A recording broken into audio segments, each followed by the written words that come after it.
No updates, it would seem, on Alexander Isak's future just yet. And Newcastle coach Eddie Howe has said that no formal offer has been made for the striker just yet. Mark Ogden and Beth Lindop still with us. Mark, why is there still no word on Liverpool here and their offer? Well, obviously, we know that Newcastle and Liverpool are both away on their pre-season tours in Asia right now, and while business can happen, it's not the best time to do business. Lots of key people are, on the other side of the world. I think there's also an element of there's a strategy here. Liverpool made their interest in Isak, public a couple of weeks ago, not through official channels, but a kind of a tactical leak, shall we say, a strategic leak. And now I think the situation now is that Liverpool are just happy to let the situation just let it ride with Newcastle, make the uncertainty grow to the point where at some point push will come to shove and the Newcastle board, as Eddie Howe says, will have to make a decision. And in the meantime, this uncertainty grows. It makes Isak, is he going to push for a move? Is he going to get restless? Liverpool are going to stand back. There's 5 weeks to go until the transfer deadline, so they're in no rush. Obviously, they want the player in as soon as they can, but they're not in a rush to push this because if they go too quickly, it could become a long saga. So I think Liverpool right now are in a good position. They know that Isak is ready to consider a move. They keep hearing Eddie Howe say, it's out of my hands, it's up to the board. That to me sounds like the cracks are already beginning to show at Newcastle. Liverpool know that at some point soon they can make their move. The first bid will be rejected, obviously, that a Newcastle push for a fee. But I do think that it's a game that's being played, and by the end of the window, Alexander Isak will be a Liverpool player. It might not come as much of a surprise to you, Beth, that our defender on the panel, Stevie Nicol, former Liverpool player Stevie Nicol, thinks that they should be putting their attentions towards getting a centre-back instead. Will there be any feeling among the Liverpool fans that there could be too many new faces in the attack? Yeah, I think that is always the issue. I think Liverpool last season, there was a lot of talk coming into the season that they hadn't freshened the squad up enough, and ultimately they only added Federico Chiesa, who played, very few times in the Premier League, and they went on to win the title at Acanto. So there is something to be said for having a settled squad, and there's a chance that perhaps, too many new faces might, it might take a little bit of time to gel. I think from Isak's perspective, it's sort of, he's the sort of player that you push the boat out for and you take a risk for, and if Liverpool feel like the opportunity is there to bring him in this summer, then as Mark said, I'm sure they'll be keen to get that one over the line. I think in terms of centre-backs though, for me, that should be Liverpool's priority, and it is something that they are monitoring and working on. It was sort of, they were linked quite heavily to Mark Gay from Crystal Palace earlier in the window, that he's a player that they do like, but there hasn't been an awful lot of movement on that the last couple of weeks. So it will be interesting for me. I think it would be a risk for them to go into the season with just Virgil van Dijk and Ibrahima Konate. We know they've got Joe Gomez as well, but he's had to withdraw from the pre-season tour of Asia with an injury already. We know he's not got the best track record when it comes to injuries. So I do agree with Stevie there, actually. I think while Isak would be great, and I think in an ideal world Liverpool would get Isak and a centre-back, for me a centre-back should be Liverpool's priority. Ali, how can it affect a team having too many new players to gel with?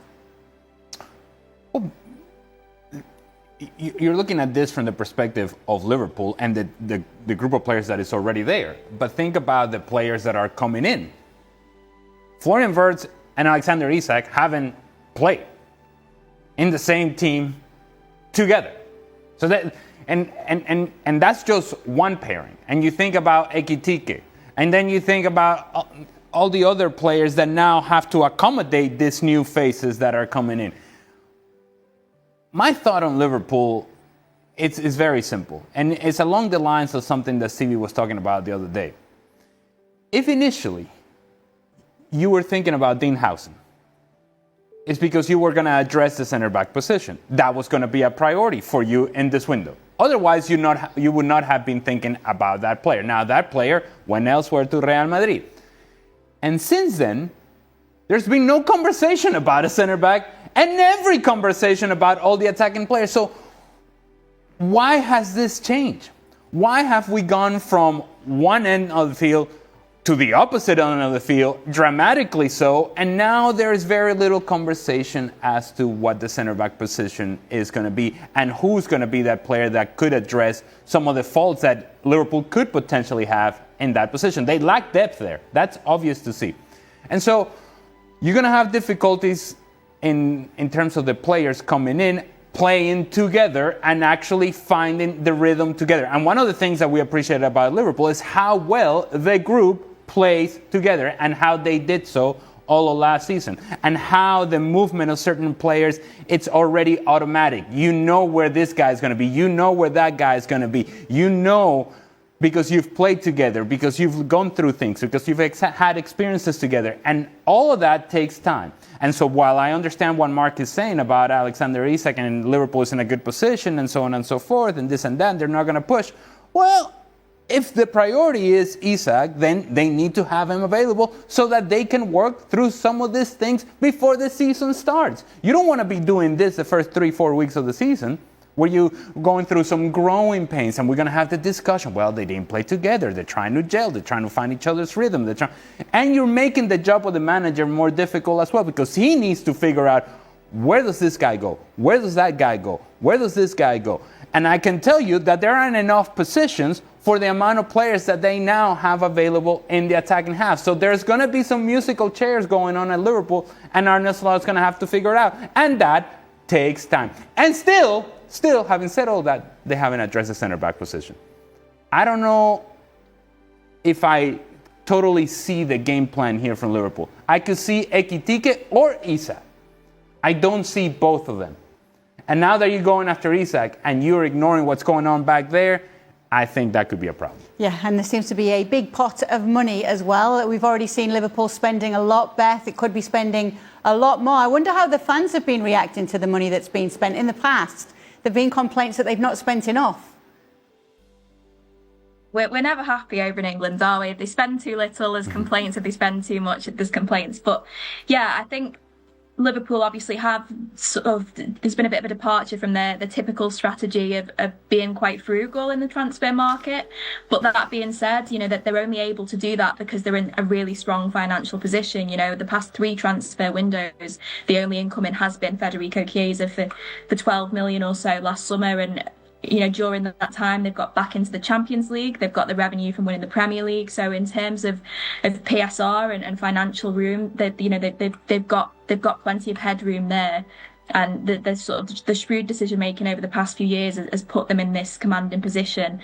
And also, we know that Luis Diaz now is imminently going to be moving to Bayern Munich. So that brings the player sales under Richard Hughes, the sporting director who came in last summer, up to 190 million. So that's in just over a year's period. They've generated that much revenue from transfers. So that's why they are able to spend. And, I do completely take Ali's point about the disruption, I guess, to the front line and players needed time to gel. But ultimately, if the players that are already there want to leave, then Liverpool need to replace them. Luis Diaz pushed to leave Liverpool. He wanted to leave last summer. They managed to convince him to stay, but the club and the player were too far apart in contract demands, in financial demands.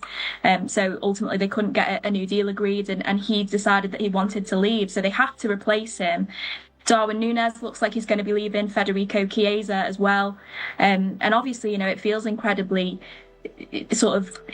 unimportant to talk about Diogo Jota from a footballing perspective, because first and foremost, Liverpool have lost an incredible human being who will be missed so deeply by everyone at the club. But he was also a fantastic player and a reliable source of goals for Liverpool, who is now no longer there, very sadly. So they also have to fill that void as well on the pitch, if not off it. So as much as I agree that in an ideal world you don't have 3, 4, 5 new attackers coming in, if that number of players want to leave, then Liverpool have to replace them.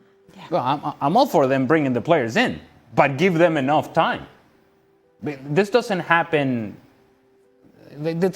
so very quickly that they come in and the second day, look at us, we're flying. No. This is what building a team is all about. And you got to give the manager time to evaluate and see, where does this guy fit in? Where does that guy fit in? And where do they fit into my plans and how I want my team to play? That takes time. That doesn't happen overnight. Right, let's get more on this now with Mark Ogden and a couple of other things as well. The main question most of my mates are asking me right now is, how can Liverpool afford to sign Alexander Isak? Can you explain it to them and to everyone else watching, please? Well, we'll try and make it quite simple for people at home, because it can be quite confusing the way PSR operates within the Premier League. You've seen clubs like Everton and Nottingham Forest suffer with points deductions because they haven't basically abided by the rules. And people are going, well, how come a club like Liverpool go and spend huge sums of cash and still fall within the rules? And ultimately, PSR is all about your permitted allowable losses. So for a side like Liverpool, who turn over £614 million in their last set of accounts, they can afford to spend a lot more than a club like Newcastle, who turned over £320 million in their last set of accounts. Look at this. This is the net spend on transfers since 2021-2022. This includes the last 9 transfer windows. So it is a lot of spending over the last few years in the Premier League. And you can see Chelsea right out in front with 852 million. But they're, again, a side that generate a lot of commercial income. They have a higher turnover than Newcastle, for example, so it allows them to spend more money on transfers. You can see Manchester United right up there as well, Arsenal at 611 million, and you can see that the change in dynamic between Arsenal and Spurs and then Liverpool. Now, what's really important to point out with regards to these particular net spend figures, Liverpool's doesn't include the sale of Luis Diaz, which we know is around 75 million euros, so around 65.5 million pounds. So if you take that off of Liverpool's figure, it means their net spend since 21-22 is actually less than Newcastle's. Wow. Now, the reason why it's less is because they're very well run. They're very clever with what they do in the transfer market. They recycle cash, which means they sell players, bring money in, and then reinvest that money into other players. They don't very often go and spend big in the transfer market. They always wait for the right type of player to become available. The likes of Virgil van Dijk, they spent big on him. Alisson the same. And then, of course, in this window, they've identified players that they feel they can make a big investment on that are going to have a massive effect on their starting 11 and their squad. For example, Luis Diaz was a player they signed in January, a number of years ago. They paid £37.5 million for him with some add-ons. They've just sold him for 66 million. So therefore, they've sold a 28-year-old, made a huge profit on him. And of course, that looks good when you look at the accountancy and the PSR calculations.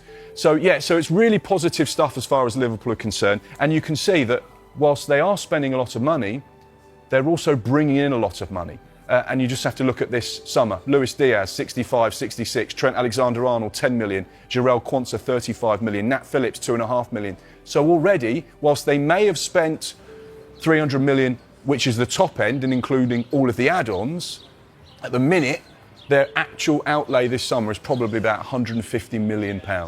Yeah. Incredible stuff. You can see one of those players, Luis Diaz, arriving in Munich. He left Tokyo last night. He arrived in Munich. He's completed his medical now before he officially gets confirmed as a Bayern Munich player. We know that his first training session for Bayern Munich is going to be on Thursday morning. He'll get officially confirmed Thursday afternoon, where he'll meet the media for the first time and go through that very first press conference. So yeah, Luis Diaz leaving Liverpool, but once again, it represents huge profit for them. Really sensible, clever, astute business. They're very well run. And right now, the fans and the sporting director, Richard Hughes, and Michael Edwards are seeing the fruits of all of that careful spending over the last few years. It's enabling them now to go and strengthen that Arne Slot squad and do it in some style. Yeah, and that's worrying for the rest of the Premier League.